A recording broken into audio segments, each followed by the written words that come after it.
देखो, दो फलनों का संयोजन फलन। देखो, संयोजन फलन क्या होता है, इस पर क्वेश्चन दिए हैं कुछ कंटिन्यूटी में। तो देखो, वो कपड़ा आने दो पीछे वाला।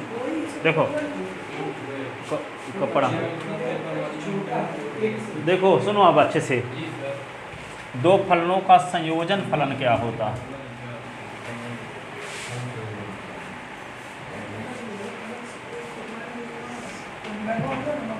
संयोजन फलन, देखो संयोजन फलन, कंपोजिशन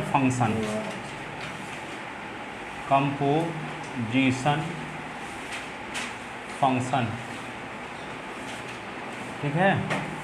तो संयोजन फलन पिछले साल आप लोग पढ़े थे, फिर भी बता रहे हैं, पर आप लोग पढ़े ना होगे, हमको ऐसा हमें पूर्ण विश्वास है कि पढ़े अच्छे से ना होंगे। वही 5.1 की लास्ट पर क्वेश्चन है बताने के, तो उसमें संयोजन फलन की ज़रूरत पड़ेगी। तो संयोजन फलन जानने से पहले फलन जानना जरूरी है, ठीक है। फिर हम उसको डिटेल में पढ़ाएंगे, पर हाईलाइट टाइप में पढ़ाए देते हैं, बनी कहने का टेलर टाइप का, ठीक है। तो देखो फलन क्या होता है, जैसे आप ये इस प्रकार का पढ़े थे 9th क्लास में, f(x = 2s + 1) एक फंक्शन है, फलन है, ठीक है। 9th क्लास में f(x = 2s + 1), तो इसको परिभाषित कैसे करोगे f(x = 2s + 1) को? तो परिभाषित कैसे करेंगे, तो इसके लिए यहाँ पे ये बोल सकते हो इतने से कि, या इतने भर लिख लेते हैं अभी समझने के लिए। f(x = 2s) है, तो f एक नियम है जो s को 2s कर दिया। इतने से बात क्या स्पष्ट हुई कि f एक नियम है जो s को क्या बना दिया, 2s बना दिया, ठीक है। जैसे हम 1 में f लगा देंगे तो क्या कर देगा, 1 को 2 × 1 कर देगा, उसका दुगुना कर देगा। 2 में लगा देंगे f तो 2 × 2 तो 4 कर देगा। 3 में लगा देंगे f तो 3 × 2 तो 6 होगा। तो यहाँ f एक नियम है ना, कोई नियम लगेगा तभी तो उसमें बदलाव आएगा एलिमेंट में, ठीक है। तो यहाँ पे क्या है कि f एक नियम है। फिर नियम कैसा नियम है, यहाँ दो समुच्चय के बीच में लगता है। यहाँ पे एक समुच्चय ले लेते हैं a, जिसके एलिमेंट हैं 1 2 3, और दूसरा एलिमेंट क्या है b, जिसके एलिमेंट हैं क्या 2 4 6 डैश डैश ऐसे। तो यहाँ एक ये जो फलन है वो दो समुच्चय के बीच लग रहा है, a और b। a में लगता है f तो बना देता है b। इसका मतलब ये हुआ कि यहाँ f एक नियम है जो दो समुच्चय के बीच में लगता है, लेकिन दो समुच्चय के बीच में लगता है, लेकिन है कैसा नियम। तो यहाँ पे देखो, एक a लेते हैं, दूसरा b लेते हैं, इसके एलिमेंट लेते हैं। इसके एलिमेंट हैं 1 2 3 4 5 डैश डैश, इसके एलिमेंट हैं 2 4 6 8 डैश डैश। तो यह एक ऐसा नियम है जिसके द्वारा समुच्चय a के सभी अवयव समुच्चय b के अद्वितीय अवयव से संबंधित हैं। अद्वितीय अवयव को मतलब ये होता है कि समुच्चय a के एक अवयव का दो स्थानों पर प्रतिबिंब नहीं बनता, कि एक का प्रतिबिंब 2 भी हो, एक का प्रतिबिंब 4 भी हो। ऐसा यदि आ रहा है तो हम कहेंगे कि नियम f के द्वारा समुच्चय a के सभी अवयवों का b में अद्वितीय प्रतिबिंब नहीं बनता। अद्वितीय प्रतिबिंब कब बनता है, जब हर एक एलिमेंट का एक ही स्थान पर इमेज बनता हो, हर एक एलिमेंट का, हर एक अवयव का एक ही स्थान पर प्रतिबिंब बनता हो, है ना। जैसे ऐसा हो सकता है कि जैसे मान लो a है और ये b है, और इसके अवयव को मान लेते हैं x1 x2 x3, इसके एलिमेंट मान लेते हैं y1 y2 y3। तो यहाँ पे ऐसी स्थिति हो सकती है कि दो एलिमेंट का प्रतिबिंब एक स्थान पर हो, ठीक है। लेकिन ऐसी स्थिति नहीं हो सकती कि a और b है और यहाँ पे इसके एलिमेंट हैं s1 s2 s3, और ये क्या है एलिमेंट y1 y2 y3। तो ऐसी स्थिति नहीं हो सकती इस प्रकार की, ठीक है। y4 तो यहाँ पे ये से रिलेटेड हो। तो यहाँ पे ये नियम है। तो a और b दो अरिक्त समुच्चय हों। अरिक्त समुच्चय किसे कहते हैं, जिसमें कुछ अवयव हों। रिक्त समुच्चय, अरिक्त समुच्चय। रिक्त समुच्चय जिसमें कोई भी अवयव ना हो, अरिक्त समुच्चय जिसमें कुछ अवयव हों। तो a और b दो अरिक्त समुच्चय हों, तब एक ऐसा नियम जिसके द्वारा समुच्चय a के सभी अवयव या समुच्चय a का प्रत्येक अवयव समुच्चय b के अद्वितीय अवयवों से संबंधित हो, तो a और b के बीच लगने वाले ऐसे नियम को फलन कहते हैं। ऐसे नियम को फलन कहते हैं। क्या बोलेंगे कि ए और बी दो अरित समुच्चय हों तब एक ऐसा नियम जिसके द्वारा समुच्चय ए का प्रत्येक अवयव, जैसे यहाँ पे इस नियम जी के द्वारा समुच्चय ए का प्रत्येक अवयव संबंधित नहीं है, S3 बच गया ना, इसे संबंधित नहीं है, तो ये नियम जी फलन नहीं है। फलन कब होगा? जब समुच्चय ए का प्रत्येक अवयव संबंधित होना चाहिए, बी का भले बच जाए पर ए का नहीं बचना चाहिए, ए का नहीं बचना चाहिए। ठीक है, तो क्या बोलेंगे कि जहाँ पे ये वाला जो जी नियम है ये फलन नहीं है, नियम जी फलन नहीं है। क्यों?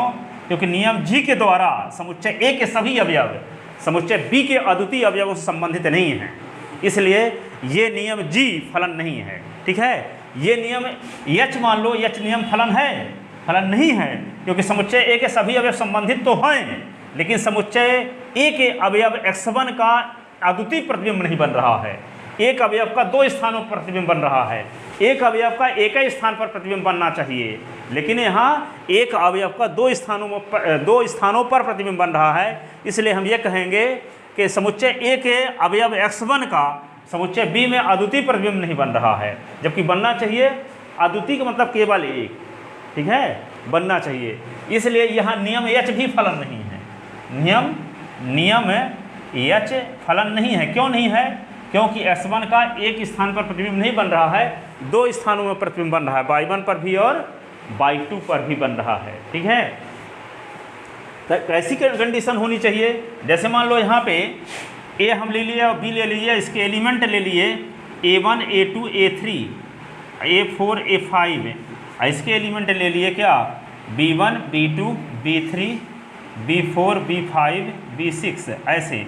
तो यहाँ देखते क्या है कि हर एक एलिमेंट का अद्वितीय प्रतिबिंब बन रहा है, समुच्चय ए के सभी अवयव संबंधित भी हैं और समुच्चय बी में अद्वितीय प्रतिबिंब भी बन रहा है। ठीक है, अब यहाँ समुच्चय बी का कोई अवयव बच सकता है, लेकिन ए का नहीं बचना चाहिए। ठीक है, तो यहाँ पे नियम एफ क्या है? फलन है।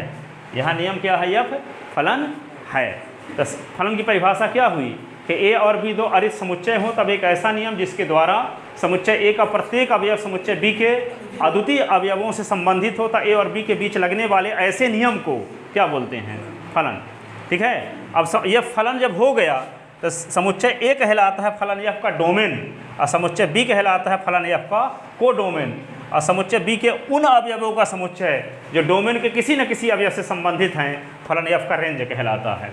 ठीक है, तो यहाँ पे B1 B2 B3 B4 B5 का कलेक्शन जो होगा वो रेंज होगा, लेकिन को डोमेन में B6 भी शामिल है, लेकिन रेंज में B6 शामिल नहीं है, क्योंकि रेंज में वे एलिमेंट आते हैं को डोमेन के जो डोमेन के किसी न किसी अवयव से संबंधित हों, डोमेन के किसी न किसी अवयव से संबंधित हों।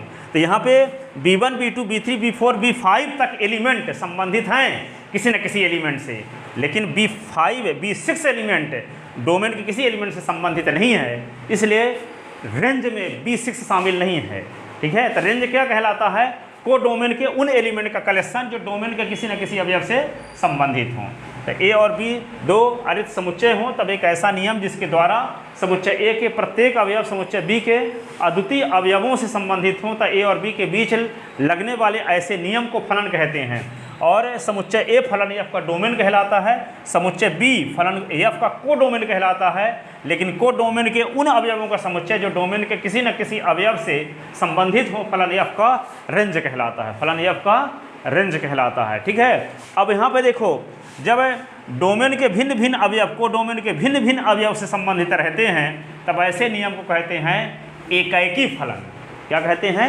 एकाएकी फलन। यहाँ देखते हैं कि डोमेन के भिन्न भिन्न अवयव को डोमेन के भिन्न भिन्न अवयव से संबंधित हैं, इसलिए ये फलन क्या कहलाएगा? एकाएकी फलन। क्या कहलाएगा? एकाएकी फलन। लेकिन ये वाला एकाएकी फलन नहीं है। जैसे मान लो इस प्रकार की कंडीशन होती यहाँ पे, इसमें देखो ये फलन जी हो गया क्योंकि सभी अवयव संबंधित हो गए। ठीक है, अब अद्वितीय प्रतिबिंब भी बन रहा है, S1 का एक ही स्थान पर प्रतिबिंब बन रहा है, S2 का भी एक ही स्थान पर प्रतिबिंब बन रहा है। इसका मतलब समुच्चय ए के प्रत्येक अवयव का बी में अद्वितीय प्रतिबिंब बन रहा है। लेकिन यहाँ देखो S1 का और S2 का दो एलिमेंट का एक ही प्रतिबिंब बन रहा है, यहाँ भिन्न भिन्न अवयवों का भिन्न भिन्न प्रतिबिंब नहीं बन रहा है, इसलिए यहाँ एकाएकी फलन नहीं है। ये वाला फलन एकाएकी फलन नहीं है। एकाएकी फलन कब होता? जब डोमेन के भिन्न भिन्न अवयव को डोमेन के भिन्न भिन्न अवयवों से संबंधित होते, जैसा कि इसमें है। ठीक है, डोमेन के भिन्न भिन्न अवयव को डोमेन के भिन्न भिन्न अवयवों से संबंधित हैं, तब इस नियम इस फलन को कहते हैं हम एकाएकी फलन। क्या कहते हैं? एकाएकी फलन। ठीक है, अब यहाँ पे देखो, एक जिस फलन के द्वारा को डोमेन के सभी अवयव संबंधित हो जाएं तो उस फलन को कहते हैं आच्छादक फलन। यहाँ पे सभी अवयव संबंधित नहीं हैं, ठीक है, बी से किसी से संबंधित नहीं है। तो जब कोई को डोमेन का एक या एक से अधिक अवयव डोमेन के किसी अवयव से संबंधित नहीं रहते, ऐसे फलन को कहते हैं अंतःक्षेपी फलन। ये फलन क्या है? अंतःक्षेपी है। क्यों? क्योंकि एक अवयव बच गया। ठीक है, जब को डोमेन का एक या एक से अधिक अवयव डोमेन के किसी अवयव से संबंधित नहीं रहते, ऐसे फलन को क्या कहते हैं? अंतःक्षेपी फलन। और जब को डोमेन का हर एक अवयव संबंधित हो डोमेन के किसी न किसी अवयव से, तो उसे कहते हैं आच्छादक फलन। क्या कहते हैं? आच्छादक फलन। ये अंतःक्षेपी फलन है। ठीक है, यदि हम इसको क्या कर दें, A6 करके इसे जोड़ दें, तब क्या बन गया? एकाएकी भी है और आच्छादक भी है। एकाएकी क्यों है? क्योंकि भिन्न भिन्न अवयवों का भिन्न भिन्न प्रतिबिंब बन रहा है। आच्छादक क्यों है? को डोमेन का सभी अवयव संबंधित हो गए। को डोमेन के सभी अवयव संबंधित है तो क्या होगा? आच्छादक। को डोमेन का कोई अवयव बचा हुआ है तो अंतःक्षेपी। कोई अवयव बच गया तो अंतःक्षेपी, बचा है तो कोई अवयव बचा है तो अंतःक्षेपी, और कोई अवयव बचा नहीं है तो आच्छादक। ठीक है, तो एकाएकी और आच्छादक समझ में आया? ठीक है, जब डोमेन के भिन्न भिन्न अवयव को डोमेन के भिन्न भिन्न अवयव से संबंधित हो जिस फलन के द्वारा, और फलन की कंडीशन को फॉलो करता हो। फलन की कंडीशन क्या है? प्रत्येक अवयव, समुच्चय का प्रत्येक अवयव संबंधित होना चाहिए, समुच्चय बी के अद्वितीय अवयव से संबंधित होने चाहिए, तब तो फलन परिभाषित होगा। लेकिन वे फलन के नियम को पालन करते हुए यदि को डोमेन के भिन्न भिन्न अवयव डोमेन के भिन्न भिन्न अवयव से संबंधित होते हैं तो ऐसे फलन को कहते हैं आच्छादक एकाएकी फलन। और जब को डोमेन का हर एक अवयव संबंधित हो जाए डोमेन के किसी न किसी अवयव से, ऐसी कंडीशन में क्या होगा? को डोमेन रेंज बन जाएगा। को डोमेन रेंज समान समुच्चय होगा। ठीक है, जब सब अवयव संबंधित हो जाएंगे तो वही को डोमेन भी होगा, वही रेंज भी होगा। तो जब को डोमेन रेंज समान होते हैं, ऐसी कंडीशन में वे फलन क्या कहलाता है? आच्छादक। क्या कहलाता है? हाँ, कहने का मतलब कि सभी अवयव संबंधित हो गए यदि, ठीक है, तो रेंज में भी वही एलिमेंट होंगे और डोमेन में भी वही एलिमेंट को डोमेन में भी वही एलिमेंट होंगे। ठीक है, वैसे क्या बोलते हैं? को डोमेन के उन अवयवों का समुच्चय जो डोमेन के किसी न किसी अवयव से संबंधित हों, उसे फलन या का रेंज कहते हैं। लेकिन जब को डोमेन के सब अवयव संबंधित हो गए, ठीक है, तो आच्छादक हुआ। तो कहने का मतलब ऐसी कंडीशन में जो रेंज होगा और को डोमेन समान समुच्चय होंगे। समान समुच्चय का मतलब दोनों में सेम एलिमेंट हों, दोनों में सेम एलिमेंट। ठीक है, अब हम आते हैं संयोजन फलन में। तो इसके संयोजन फलन को जानने के लिए इनकी ज़रूरत थी, इसलिए हम इसको बताएं। अब यहाँ पे देखो संयोजन फलन क्या होता है। तो देखो यहाँ संयोजन फलन को जानने के लिए तीन समुच्चय की ज़रूरत पड़ती है, ए, बी और सी। तीन समुच्चय हों, ए, बी, सी, तीन समुच्चय हों। अब यहाँ पे ए से बी के बीच में एक फलन एफ एकाएकी आच्छादक हो, और बी से सी के बीच में एक फलन जी एकाएकी आच्छादक हो। एकाएकी भी हो, आच्छादक भी हो। एकाएकी समझ गए? भिन्न भिन्न अवयवों का प्रतिबिंब भिन्न भिन्न हो। आच्छादक को डोमेन का सभी अवयव संबंधित हो डोमेन के किसी न किसी अवयव से। तो जब ए और बी तीन अरिक्त समुच्चय हों, तब तथा एफ ए से बी में एकाएकी आच्छादक फलन हो और जी बी से सी के बीच में एकाएकी आच्छादक फलन हो, ऐसी कंडीशन में ए से सी के बीच में भी एक फलन परिभाषित कर सकते हैं, जिसे कहते हैं एफ और जी का संयोजन फलन, जिसको डिनोट करते हैं जी ओ एफ से। जिसको डिनोट करते हैं जी ओ एफ से। ये है एफ और जी का संयोजन फलन, पर लिखते उल्टा है एफ और जी का संयोजन फलन, पर लिखते क्या है? जी ओ एफ। ठीक है, ये किसके किसके बीच परिभाषित होता है? ए से सी के बीच। ठीक है, एक सी से बी के बीच में भी फलन परिभाषित हो सकता है, उस जिसको कहते हैं जी और एफ का संयोजन फलन। इसको दर्शाते हैं एफ ओ जी से।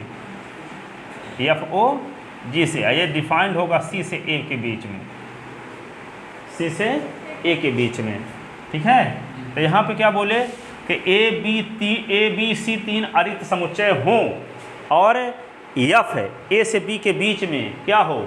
एकाएकी आच्छादक फलन हो, और जी बी से सी के बीच में एक ही आच्छादक फलन हो, ऐसी स्थिति में ए से सी के बीच में भी एक फलन परिभाषित कर सकते हैं। उस फलन को कहते हैं एफ और जी का संयोजन फलन, जिसको दर्शाते हैं जी ओ एफ से। और जी ओ एफ फलन जो परिभाषित होगा ए से सी के बीच में परिभाषित होगा। और जी ओ एफ है, जी ओ एफ फलन लगाएंगे एक किसी एलिमेंट एक्स में तो क्या होगा, पहले जी लिखेंगे, मीडियम ब्रैकेट लगाएंगे, फिर एफ एस लिखते हैं ऐसे, ठीक है। अब यहाँ पे एफ ओ जी लगाते हैं किसी एलिमेंट एक्स में तो क्या होता है, एफ लिखेंगे, मीडियम ब्रैकेट के अंदर जी एस लिखते हैं ऐसे, ठीक है। तो इस प्रकार संयोजन फलन आप जान चुके कि ए बी सी तीन अरिक्त समुच्चय हों तथा एफ ए से बी में एकाकी आच्छादक फलन हो और जी बी से सी के बीच में एकाकी आच्छादक फलन हो। ऐसी स्थिति में ए से सी के बीच में भी एक फलन परिभाषित कर सकते हैं, जिसे कहते हैं एफ और जी का संयोजन फलन, जिसको डिनोट करते हैं g O f such that A to C, ठीक है ना, इसे दर्शाते हैं। समझ में आई बात? चलो देखो, तो लिख लो, थोड़ा सा लिखते हैं, फिर फलन जब पढ़ाएंगे तो डिटेल पढ़ाएंगे। लिखो, माना ए बी एवं सी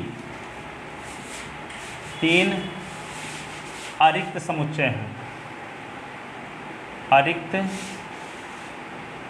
समुच्चय हैं तथा एफ ए से बी में तथा एफ ए से बी में एकाकी आच्छादक है, एकाकी आच्छादक है तथा जी बी से सी में, बी से सी में एकाकी आच्छादक है, एकाकी आच्छादक है। तब ए से सी के बीच में, तब ए से सी के बीच हम एक फलन परिभाषित कर सकते हैं, परिभाषित कर सकते हैं, परिभाषित कर सकते हैं, जिसे जिसे जिसे तब ए से सी के बीच हम एक फलन परिभाषित कर सकते हैं, जिसे एफ एवं जी का संयोजन फलन कहते हैं, संयोजन फलन, संयोजन फलन कहते हैं। इसे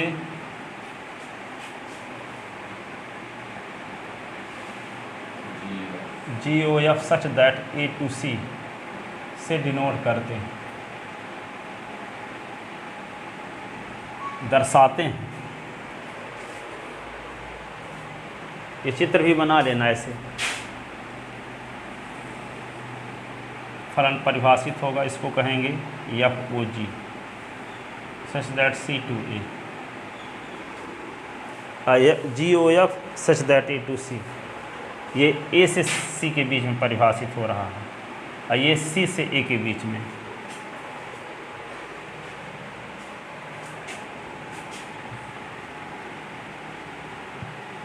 साथ ही सी से ए के बीच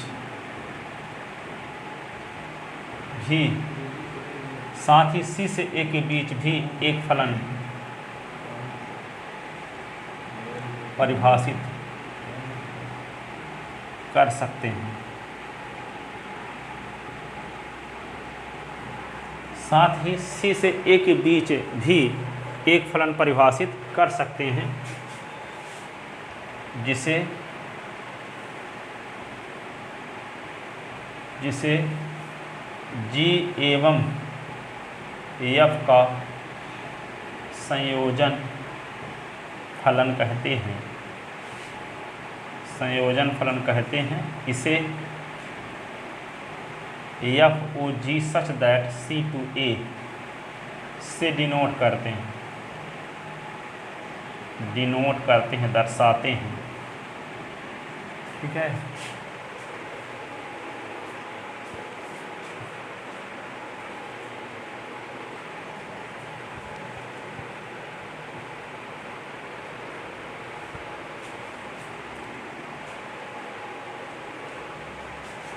लिख ले इसको, लिखो।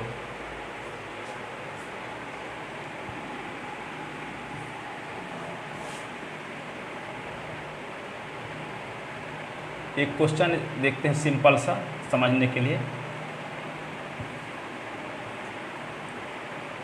यदि एफ एक्स बराबर एक्स स्क्वायर और जी एक्स बराबर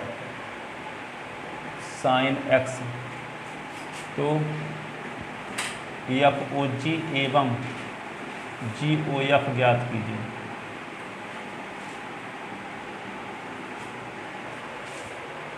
एफ एक्स बराबर एक्स स्क्वायर, जी एस बराबर साइन एक्स, तो एफ ओ जी और जी ओ एफ ज्ञात कीजिए।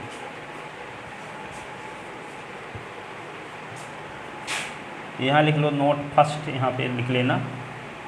जैसे मान लो जी ओ एफ है और इसमें एस में लगाते हैं तो इसको सॉल्व ऐसे करते हैं। जी लिखेंगे मीडियम ब्रैकेट के अंदर एफ एक्स, और एफ ओ जी है और फिर एस लगाते हैं तो एफ लिखेंगे मीडियम ब्रैकेट के अंदर जी एक्स, ऐसे सॉल्व करते समय।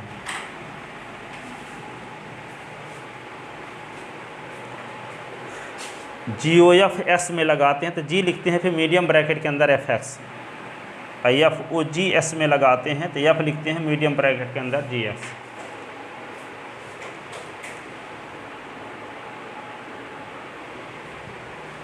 यहाँ लिखे तो हैं, पहले भी लिख दिए थे।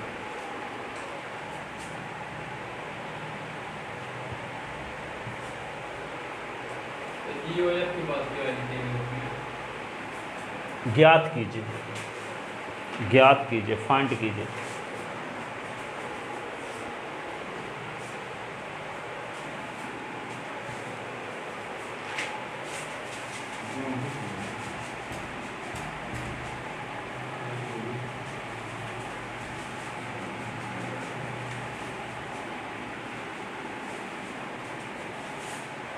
ठीक है, निकले। अब देखो यहाँ पे हल इसका,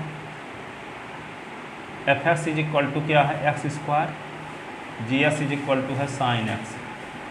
तो पहले आपको निकालना क्या है, एफ ओ जी एक्स निकालते हैं। तो एफ ओ जी एस का मतलब क्या होगा, एफ लिखो और मीडियम ब्रैकेट के अंदर लिख दो क्या, जी एस, है ना। अब यहाँ लिखो एफ तो लिखे रहो, जी एस का मान क्या है, ये साइन एक्स।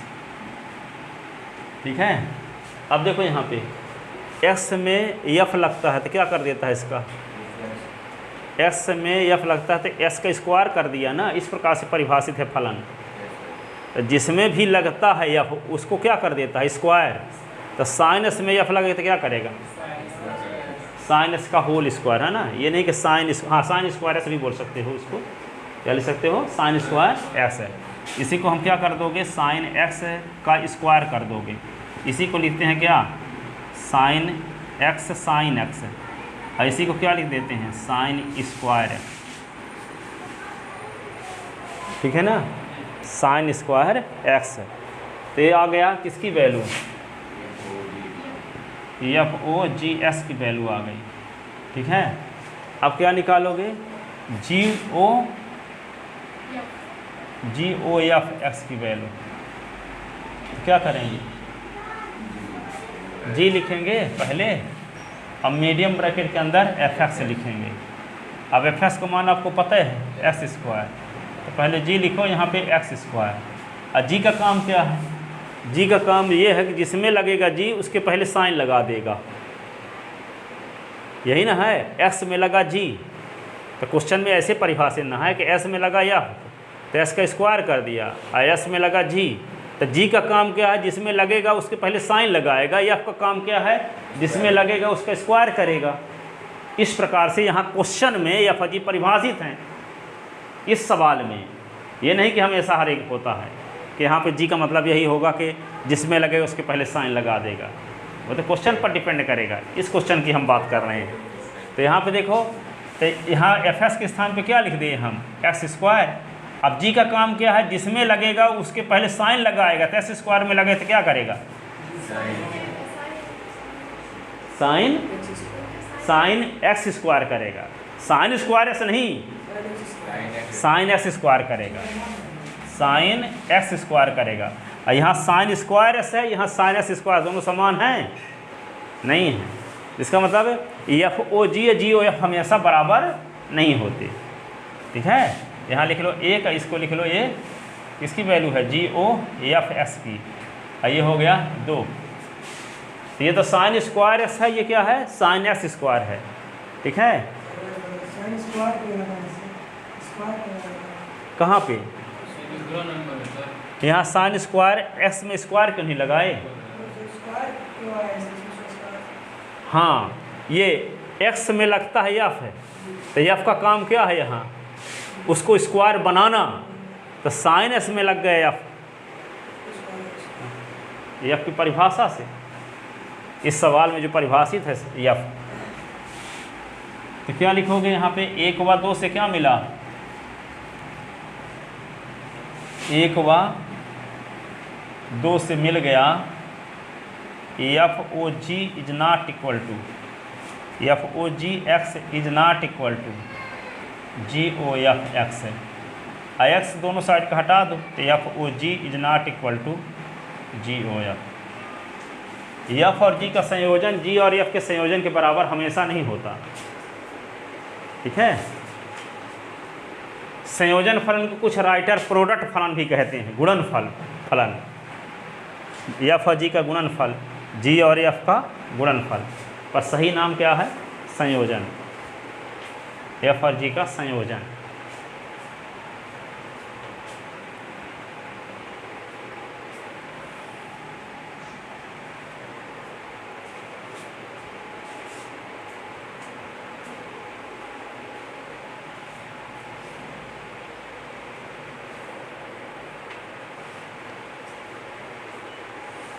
लिख लेते ना,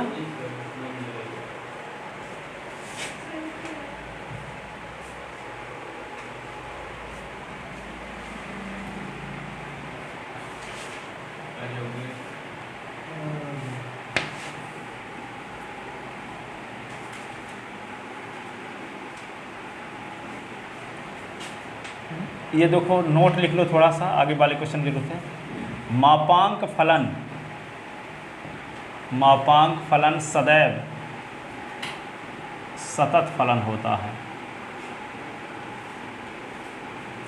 सहमत इस बात से कि नहीं, मापांक फलन सदैव सतत फलन होता है। मापांक फलन ये है, एफ एक्स बराबर माड ऑफ एक्स, ये मापांक फलन है। इसकी परिभाषा तो जानते ना, एक्स जब एक्स इज ग्रेटर दैन 0 और माइनस एक्स जब एक्स इज लेस दैन 0 और 0 जब एक्स इज इक्वल टू 0। ये वाला फलन सतत फलन होता है। इसका मतलब आर पर सतत होता है। क्यों होता है आर पर सतत, क्योंकि अब जैसे का मान 0 से बड़ा, तो 0 से बड़ा क्या होगा, 0 से इन्फिनिटी अंतराल। एस का मान 0 से छोटा तो माइनस इन्फिनिटी से 0 अंतराल। एक ठो बिंदु और मिल गया सिंगलटन सेट 0। ठीक है, तो आर बराबर क्या होगा, माइनस इन्फिनिटी से 0 और संघ है, 0 और संघ है, ये क्या होगा 0 से इन्फिनिटी, पूरा आत हो गया हैं। सब राज्यों का संघ कर दोगे तो इंडिया नहीं आ जाएगा हैं। तो यहाँ पे 3 ठो राज्य हैं, कौन, माइनस इन्फिनिटी से 0 और 0 और 0 से इन्फिनिटी। इन तीनों का संघ कर दिया तो इंडिया आ गया, पूरा रियल नंबर आ गया। ठीक है, ठीक है, माइनस इन्फिनिटी से इन्फिनिटी तक आ गया। अब देखो यहाँ पे माइनस इन्फिनिटी से 0 में क्या है, माइनस इन्फिनिटी से 0 में माइनस एक्स आता है, ये बहुपदी फलन है, तो सतत होगा कि नहीं।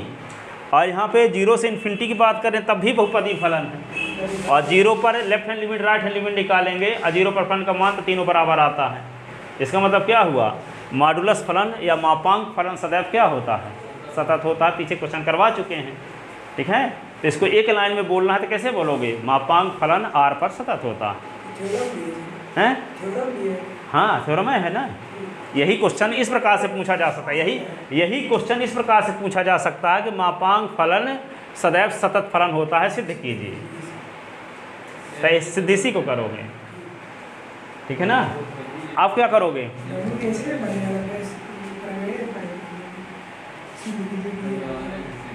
अब देखो जो अभी रूल बताए तो किस क्वेश्चन में इसका यूज है, इस क्वेश्चन को बताते हैं।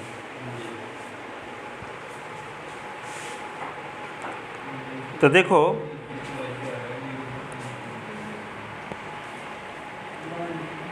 30 नंबर क्वेश्चन देखो,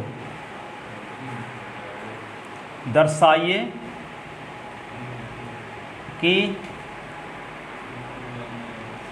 f(x) बराबर cos x स्क्वायर द्वारा परिभाषित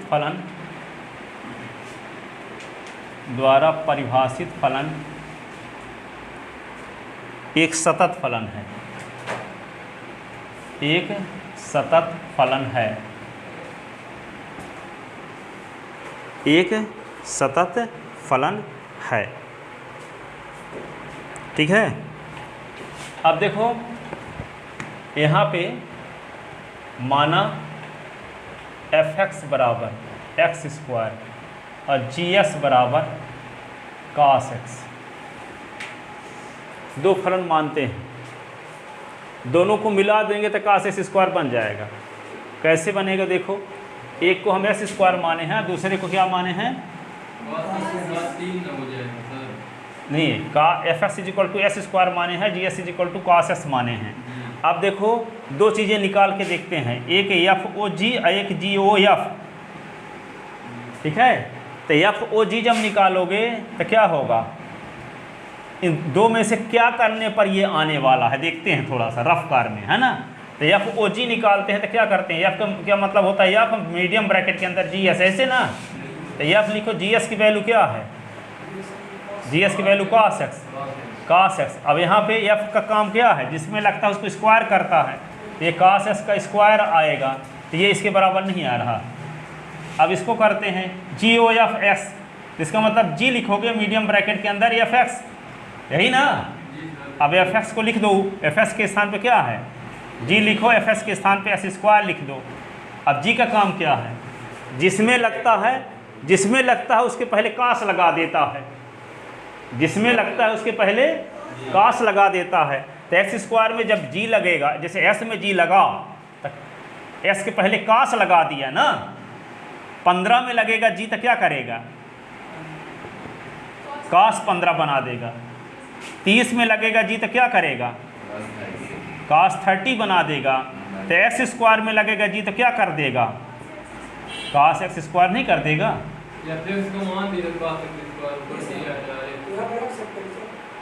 f(x) का मान cos स्क्वायर तो दिया है, पर हम ये दिखाना चाहते हैं कि f(x) दो फलनों का संयोजन फलन है, ठीक है। और संयोजन फलन क्या होता है, यदि दो सतत फलन है तो दोनों का संयोजन फलन भी सतत होता है। दो फलन सतत फलन हैं दोनों, और दोनों का संयोजन जब निकाल देंगे तो वही हमेशा क्या होता है, सतत होता है। यही हम दिखाना चाहते हैं, ठीक है, कि cos x स्क्वायर एक क्या है, दो सतत फलनों का संयोजन फलन है, ठीक है। तो यहाँ देखते हैं कि GOF(x) = क्या आता है, इसको सॉल्व करोगे तो क्या आने वाला है, cos x स्क्वायर आएगा। तो ये f(x) आ गया कि नहीं आ गया, f(x) वाला आ गया, यानी इसको कुछ दूसरा मानना चाहिए, इसीलिए तो आपको डाउट आ गया है ना। f(x) = यहाँ पे दिया है तो इसको हम मान लेते हैं gx है, और इसको hx मान लेते हैं, क्या मान लेते हैं, hx।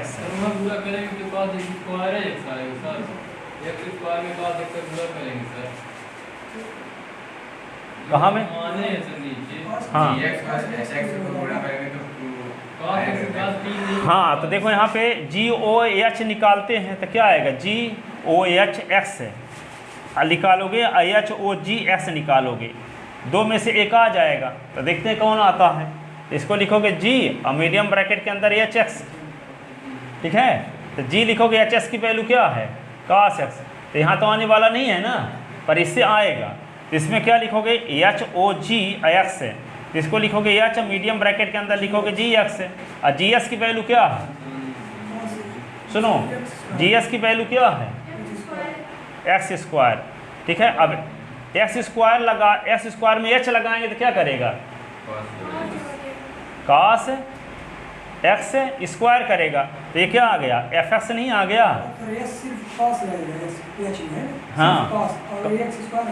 हाँ, ठीक है। तो यहाँ पे देखते हैं कि एच ओ जी एक्स बराबर क्या मिल गया, एफ एक्स। तो एफ फलन क्या आ गया, देखो h o g equal to f आ गया। तो दिया गया जो फंक्शन है एच और जी फलनों का संयोजन फलन हो गया, ठीक है। और एच के बारे में पहले से पता है ये कि बहुपदी फलन है। एच के बारे में तो जानते हो, काश आर पर सतत होता सिद्ध ही कर चुके हैं, थ्योरम सिद्ध ना किए हैं। H x is equal to cosh x, तो काश एक्स आर पर सतत होता सिद्ध किए हैं। और ये बहुपदी फलन तो आर पर सतत होता है, ठीक है। तो ये दोनों फलन क्या है, सतत फलन है आर पर। तो दोनों फलनों का संयोजन बन गया क्या, दोनों फलनों का संयोजन के रूप में व्यक्त हो गया एफ, ठीक है। तो यह भी सतत होगा, तर्क के माध्यम से सिद्ध हो गया।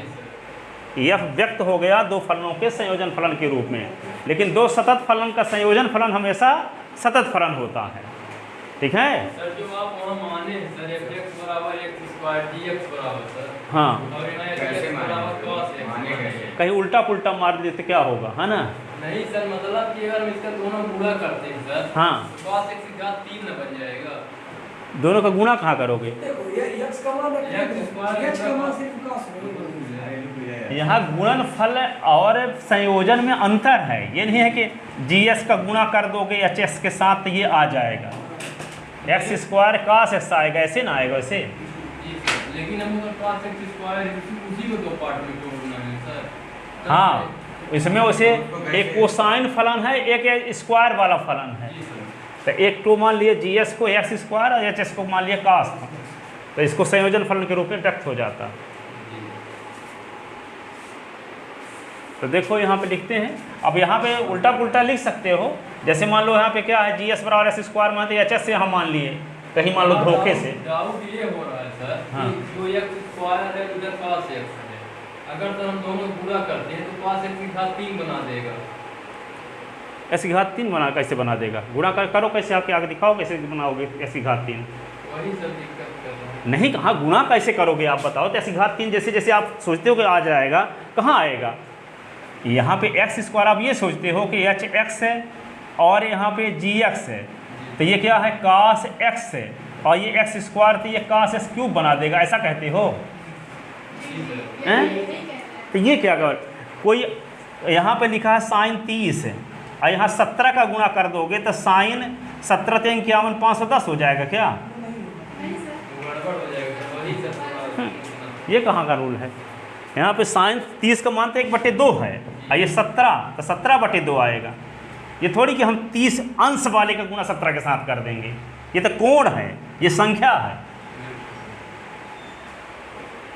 ठीक है।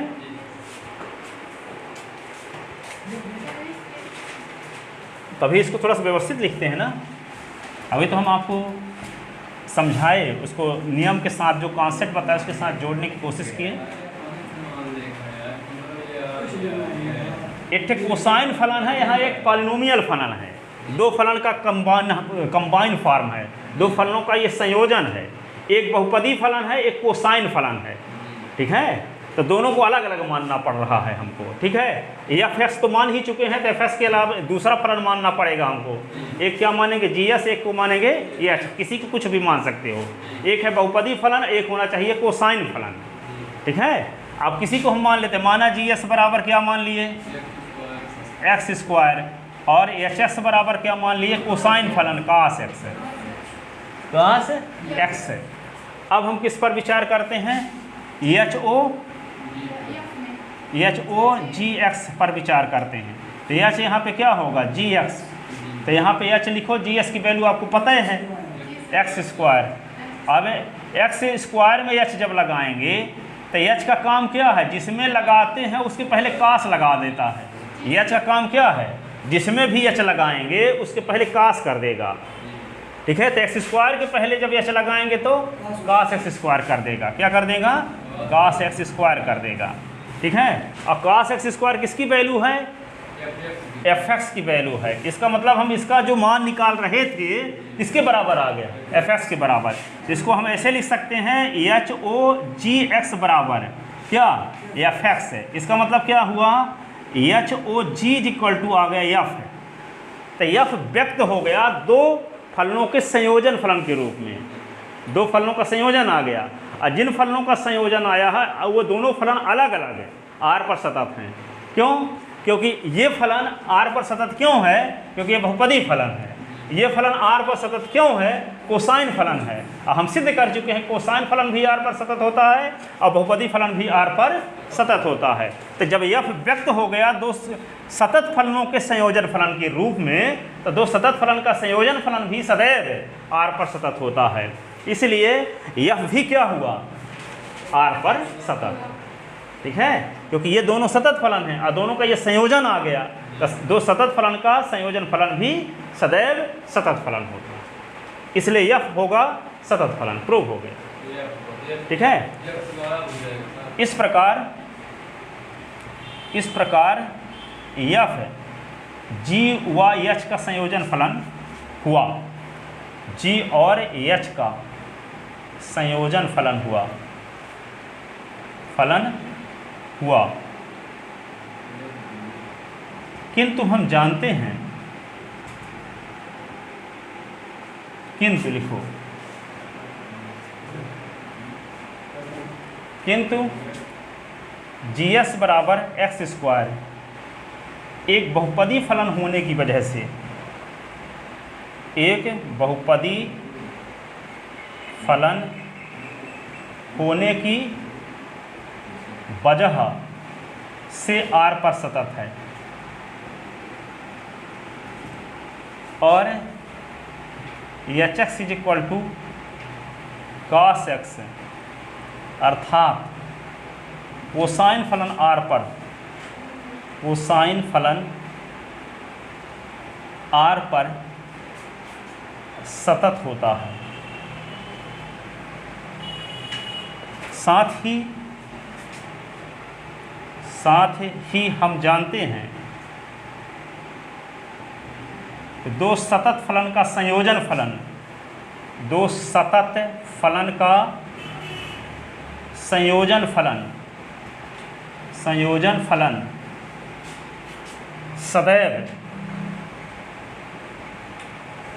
आर पर सतत होता है,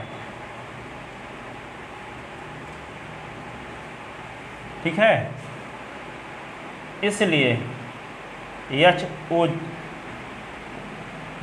जी एक सतत फलन है, एक सतत फलन है। इसलिए एच ओ जी किसके बराबर है, एफ की, तो इम्प्लाइज एफ एक सतत फलन है। एफ का पूरा नाम क्या है, f x is equal to cos x square, एक सतत फलन है। सिद्ध हो गया, ठीक है। तो इतना रॉ मटेरियल बताना था इस क्वेश्चन को समझाने के लिए, डायरेक्ट कैसे समझ में आता।